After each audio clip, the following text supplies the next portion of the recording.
Hello everyone, কেমন আছো তোমরা সবাই? আশা করি ভালো আছো। আমিও কিন্তু অনেকটা ভালো আছি। তো এটাও কিন্তু অনেক আগের একটা ব্লগ তোমাদের সঙ্গে শেয়ার করছি, অ্যান্ড সেই শবে বরাতের পরের দিনের ব্লগ।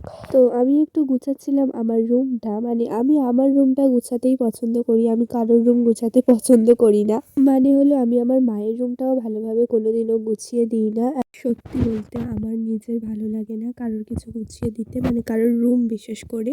কিন্তু তুমি যদি আমার একটা ভাঙাচোরা মাটিরও বাড়ি দাও শুধু আমার নিজের জন্য, তাহলে সেটাকে আমি যতই অগোছালো দাও একদমই সুন্দর করে গুছিয়ে নিতে পারবো। তো বিছানাটা গুছিয়ে নিয়েছি, আর এই যে দেখতে পাচ্ছ বিড়ালের মতো একটা টেডি পড়ে আছে আমার পাশে। এটা হলো একটা ব্যাগ, আগের একটা ভিডিওতে বলেছিলাম। তো চলো এই ব্যাগের গল্পটা তোমাদের সঙ্গে শেয়ার করা যাক।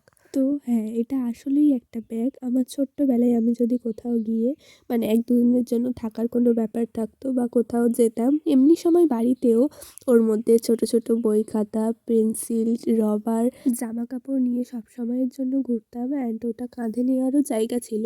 তো যেহেতু আমাদের বাড়িতে আর কোনো বাচ্চা মেয়েও নেই যে তাকে দেবো ব্যাগটা, তাই জন্য আর ওটা আমার খুব যেহেতু পছন্দের ছিল, কাউকে দেওয়ারও মন আমার ছিল না। তো ওটার যে কাঁধে নেওয়ার জায়গাটা ছিল সেটা আমি কেটে দিয়েছি, অ্যান্ড ওর মধ্যে অনেকটা পরিমাণে তুলো অ্যান্ড ছোট্ট ছোট্ট করে কাপড় কেটে দিয়েছি। তো ওটা আমার অনেক প্রিয় একটা পুতুল। অ্যান্ড এই যে দেখো, এই জায়গাটার সঙ্গে তোমরা কিন্তু অনেক আগেই পরিচিত। অ্যান্ড এই জায়গাতে আমার যে সুন্দর সুন্দর মানে হাতের কাজগুলো ছিল, অ্যান্ড আমার সাজানো জায়গাটা, সেটা আমার হালকা পাতলা পেপারটা ভার না নিতে পেরে সব সহ পড়ে গিয়েছে।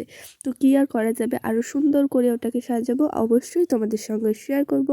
অ্যান্ড দেখো আমি অনেক কাজ করে ফেলেছি তোমাদের সঙ্গে গল্প করতে করতে। তো লাস্টে আমার এই জামা কাপড়গুলো গুছানোর পালা।